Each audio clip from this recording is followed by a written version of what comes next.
تو اللہ کے رسول صلی اللہ علیہ وسلم نے ارشاد فرمایا، اللہ رب العزت فرماتے ہیں کہ جس بندے نے بد نظری کو چھوڑا، اور چھوڑنے کی وجہ کیا ہے؟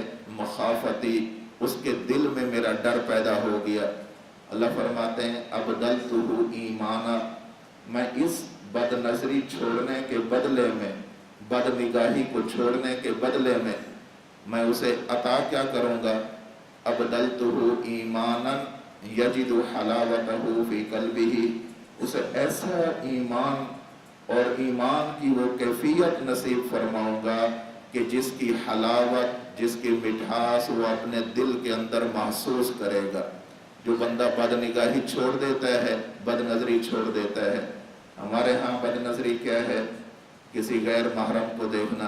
ہمارے ہاں بد نظری کیا ہے؟ کہ موبائل پر لڑکیوں کی تصویریں دیکھنا، نامحرموں کی تصویریں دیکھنا۔ یہ ساری ایسی چیزیں ہیں کہ جو بد نظری کے اندر آتی ہیں، جس کو دیکھ کر انسان گناہ پر آمادہ ہو جائے۔ اس شخص کو شہوت کی نگاہ سے دیکھنا، یہ بد نظری ہوتا ہے۔ بعض چیزیں تو شریعت نے حرام کر دی ہیں، غیر محرم خواتین کو نہیں دیکھنا، عورتوں کو حکم ہے غیر محرم مردوں کو نہیں دیکھنا، لیکن اسی طرح چند اور ایسی چیزیں ہیں کہ جب بندہ دیکھتا ہے تو انسان کا دل گناہ کی طرف آمادہ ہو جاتا ہے۔ ان سے اپنے آپ کو بچانا ہے۔ جب بندہ ان سے اپنے آپ کو بچاتا ہے تو اللہ رب العزت ایسا ایمان اور ایمان کی وہ کیفیت نصیب فرماتے ہیں کہ جس کی حلاوت اور مٹھاس وہ بندہ اپنے دل کے اندر محسوس کرتا ہے۔ اسی طرح اللہ کے رسول صلی اللہ علیہ وسلم نے ارشاد فرمایا، ایک وقت آئے گا کہ ہر بندے کو زنا کا کچھ نہ کچھ حصہ ملے گا۔ پھر اللہ کے رسول نے فرمایا العینان تزنیان، آنکھیں بھی زنا کرتی ہیں، وزناہما النظر، ان کا زنا بد نظری کرنا ہے۔ الیدان تزنیان، ہاتھ بھی زنا کرتے ہیں، اور ان کا گناہ البطش، زناہما البطش، کسی غیر محرم کو شہوت کے ساتھ پکڑنا، چھونا، یہ ایسا گناہ ہے کہ جو ہاتھوں کا زنا کہلاتا ہے۔ اللہ کے رسول صلی اللہ علیہ وسلم نے ارشاد فرمایا الرجلان تزنیان، پاؤں بھی گناہ کرتے ہیں، زنا کرتے ہیں، وزناہما المشی، اور ان کا زنا یہ ہے کہ گناہوں کی مجلس کی طرف جاتے ہیں، والفم یزنی، انسان کا منہ بھی زنا کرتا ہے، وزناہما القبل، اور اس کا یہ زنا کسی غیر محرم کو شہوت کے ساتھ بوسے لینا ہے۔ اللہ ہم سب کی حفاظت فرمائے۔ اسی طرح انسان جب اپنی شرمگاہ کی حفاظت نہیں کرتا، ابتداءً بد نظری کرتا ہے اور انتہاءً زنا کرتا ہے، بدفعلی کرتا ہے۔ اللہ کے رسول صلی اللہ علیہ وسلم کی مجلس میں ایک شخص حاضر ہوئے، حضرت ابو امامہ رضی اللہ تعالی عنہ سے مروی ہے، اللہ کے رسول کی مجلس لگی ہوئی ہے، ایک شخص آیا، آ کر اللہ کے رسول صلی اللہ علیہ وسلم سے عرض کی اذن لی فی الزنا، اے اللہ کے رسول مجھے زنا کی اجازت دیجئے کہ میں زنا کروں۔ لوگ پریشان ہوئے، صحابہ کرام کی کیفیت بدل گئی، لوگوں کو غصہ آیا کہ اللہ کے رسول کی مجلس میں زنا کی اجازت لے رہا ہے، کیسا عجیب آدمی ہے۔ اللہ کے رسول نے فرمایا کہ اپنی اپنی جگہ پر ٹھہرے رہو، اسے میرے قریب بلاؤ جس نے یہ بات کی ہے۔ وہ شخص آیا، اللہ کے رسول صلی اللہ علیہ وسلم کے سامنے بیٹھ گیا۔ اب اللہ کے رسول بھی ہیں، شفیق بھی ہیں، مربی بھی ہیں۔ اللہ کے رسول صلی اللہ علیہ وسلم جانتے ہیں کہ کس بندے کو کیسے بات سمجھانی ہے۔ اب اللہ کے رسول صلی اللہ علیہ وسلم نے ڈانٹا نہیں، مارا نہیں، دھکے نہیں دیے، اور یہ نہیں کہ میری مجلس سے نکل جاؤ، اسے بے شرمی اور بے حیائی کے طعنے نہیں دیے۔ اللہ کے رسول صلی اللہ علیہ وسلم نے اسے سامنے بٹھا کر دعوت فکر دی ہے۔ اللہ کے رسول نے فرمایا اتحبہ لأمک، اے میرے صحابی کیا آپ یہ بات پسند کرتے ہیں کہ جس خواہش کا اظہار آپ کسی اور کے لیے کر رہے ہیں، کسی اور عورت کے لیے کر رہے ہیں، کیا اسی چیز کا اپنی ماں کے لیے بھی خواہش کا اظہار کر سکتے ہو؟ وہ کہنے لگا کہ نہیں یا رسول اللہ، اپنی ماں کے ساتھ کون زنا کر سکتا ہے؟ اللہ کے رسول نے فرمایا کہ جب کسی خاتون کے ساتھ تم زنا کرو گے وہ بھی کسی کی ماں ہوگی۔ پھر اللہ کے رسول نے فرمایا اَتُحِبُّهُ لِأُخْتِكَ، کیا آپ اپنی بہن کے بارے میں یہ سوچ سکتے ہیں کہ میں اپنی بہن کے ساتھ زنا کروں؟ اس نے کہا اللہ کے رسول نے فرمایا کہ اسی طرح ہر عورت کسی کی بہن بھی ہوتی ہے، جب تو اپنی بہن کے لیے پسند نہیں کرتا تو دوسری کی بہن کے لیے کیوں پسند کرتا ہے؟ اللہ کے رسول نے فرمایا اَتُحِبُّهُ لِابْنَتِكَ، کیا اپنی بیٹی کے بارے میں بھی تیرا یہی خیال ہے، تو پسند کرتا ہے کہ اس کے ساتھ زنا کرے؟ اس شخص نے عرض کی کہ یا رسول اللہ، کون بندہ ایسا ہوگا کہ جو اپنی بیٹی کے بارے میں ایسا سوچے گا؟ اللہ کے رسول نے فرمایا کہ ہر بیٹی کسی کی بیٹی ہوتی ہے، کسی باپ کی بیٹی ہوتی ہے، جیسے تجھے یہ اچھا نہیں لگتا کہ میں اپنی بیٹی کے ساتھ زنا کروں، اسی طرح کوئی بندہ بھی نہیں چاہتا کہ ان کی بیٹی کے ساتھ زنا کیا جائے۔ پھر اللہ کے رسول صلی اللہ علیہ وسلم نے اپنا ہاتھ مبارک ان کے سینے پر مارا۔ جب سینے پر مارا تو اللہ کے رسول صلی اللہ علیہ وسلم نے 3 دعائیں دی ہیں۔ آپ نے فرمایا اللہم کفر ذنبہ، اے اللہ اس کے دل کے اندر یہ جو گناہ کا خیال آیا ہے، اللہ اس گناہ کے خیال کو ختم فرما، مٹا دے۔ طہر قلبہ، اس گناہ کے خیال کی وجہ سے جو تھوڑی دیر کے لیے اس کا دل گناہ کی وجہ سے، گناہ کی نحوست کی وجہ سے آلودہ ہو گیا تھا، اللہ اس کے دل کو پاک اور صاف فرما۔ وحسن فرجہ، اے اللہ اس کی شرمگاہ کی حفاظت فرما، اس کی حفاظت فرما کہ یہ ایسے گناہ کے اندر مبتلا نہ ہو۔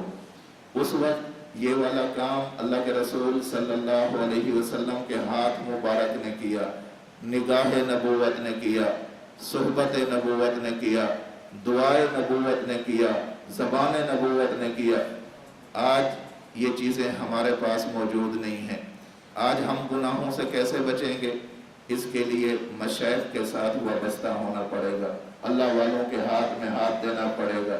اگر کوئی بندہ اپنی ذات کے بارے میں مخلص ہے اور وہ یہ سمجھتا ہے کہ میں گناہوں سے پاک زندگی گزارنا چاہتا ہوں، ایسی زندگی گزارنا چاہتا ہوں جس سے اللہ راضی ہوں، ایسی زندگی گزارنا چاہتا ہوں جس کی وجہ سے اللہ رب العزت مجھے جہنم سے بچا لے، ایسی زندگی گزارنا چاہتا ہوں جس کی وجہ سے اللہ رب العزت مجھے جنت عطا فرمائے، تو اسے آج کے دور میں، فتنوں کے دور میں، کسی اہل حق متبع سنت شیخ کے ساتھ اپنا رابطہ رکھنا پڑے گا۔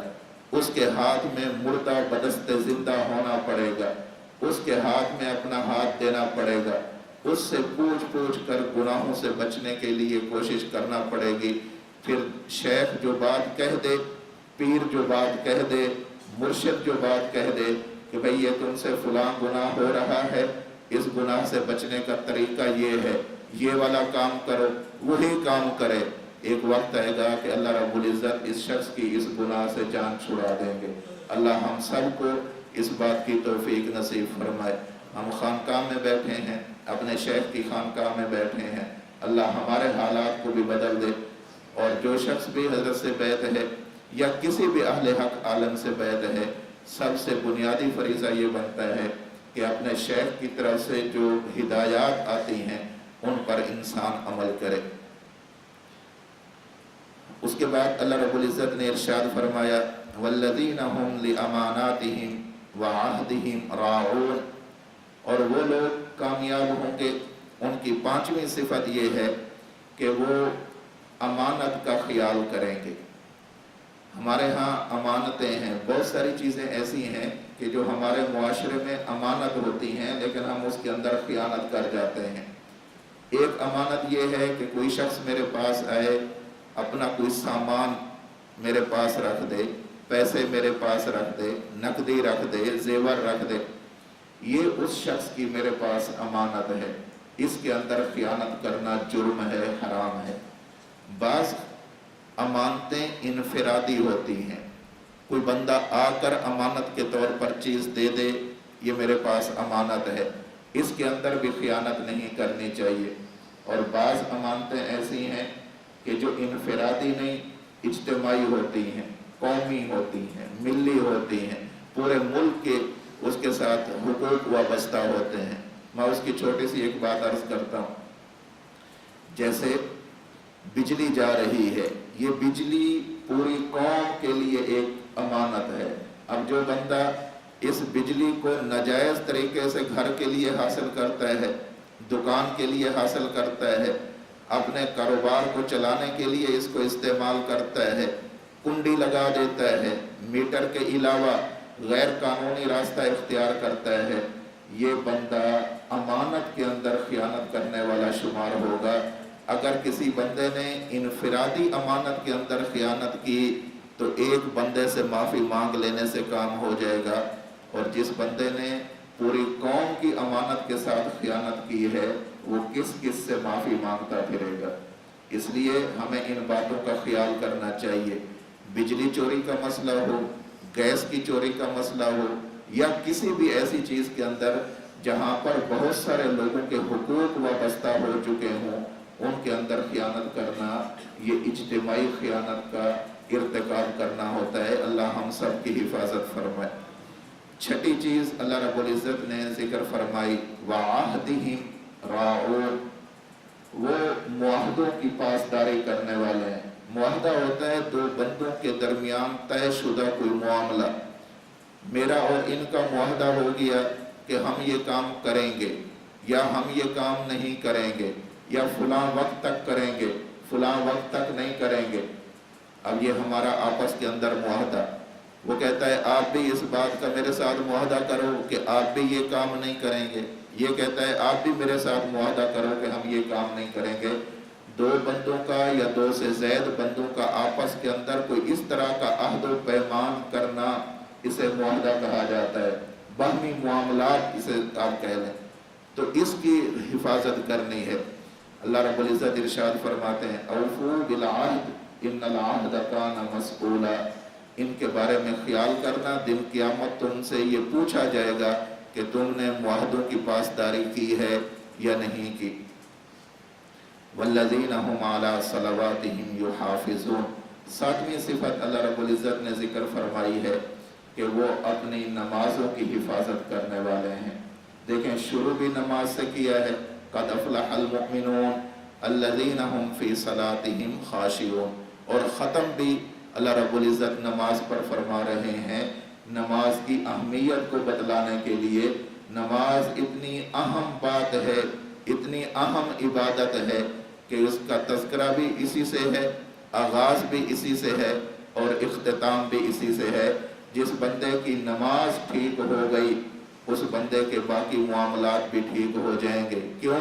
اللہ رب العزت ارشاد فرماتے ہیں، ان الصلاۃ تنہا عن الفحشاء والمنکر، کہ یہ نماز ایسی ہے جو انسان کو بے حیائی سے روک دیتی ہے، برائی سے روک دیتی ہے۔ جب انسان کی نماز صحیح ہو جائے، اور یہاں پر الفاظ ہیں والذین هم علی صلواتهم یحافظون، اپنے نمازوں کی حفاظت کرنے والے ہیں۔ کیا معنی؟ کہ اپنے نمازوں کے اندر وہ اس کے اوقات کا خیال کرنے والے ہیں، آداب کا خیال کرنے والے ہیں، شرائط کا خیال کرنے والے ہیں، سنن اور مستحبات کا خیال کرنے والے ہیں، افضل اوقات کا خیال کرنے والے ہیں۔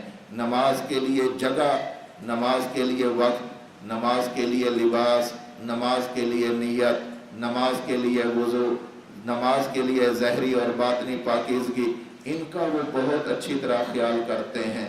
اور یہاں لفظ اللہ رب العزت نے ذکر فرمایا یحافظون، نمازوں کی حفاظت کرتے ہیں۔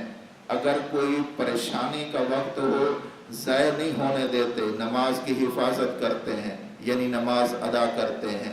اگر خوشی کا موقع ہو نماز چھوڑتے نہیں، نماز کی حفاظت کرنے والے ہیں، یعنی اپنے وقت پر ادا کرتے ہیں۔ یہ 7 ایسی باتیں ہیں، اللہ رب العزت فرماتے ہیں کہ جس بندے کے اندر یہ باتیں آ جائیں گی، جس مومن کے اندر یہ باتیں آ جائیں گی، اللہ فرماتے ہیں اولئک هم الوارثون، تو یہ وارث ہیں۔ اللہ کس چیز کے وارث ہیں؟ اللہ فرماتے ہیں یرثون الفردوس،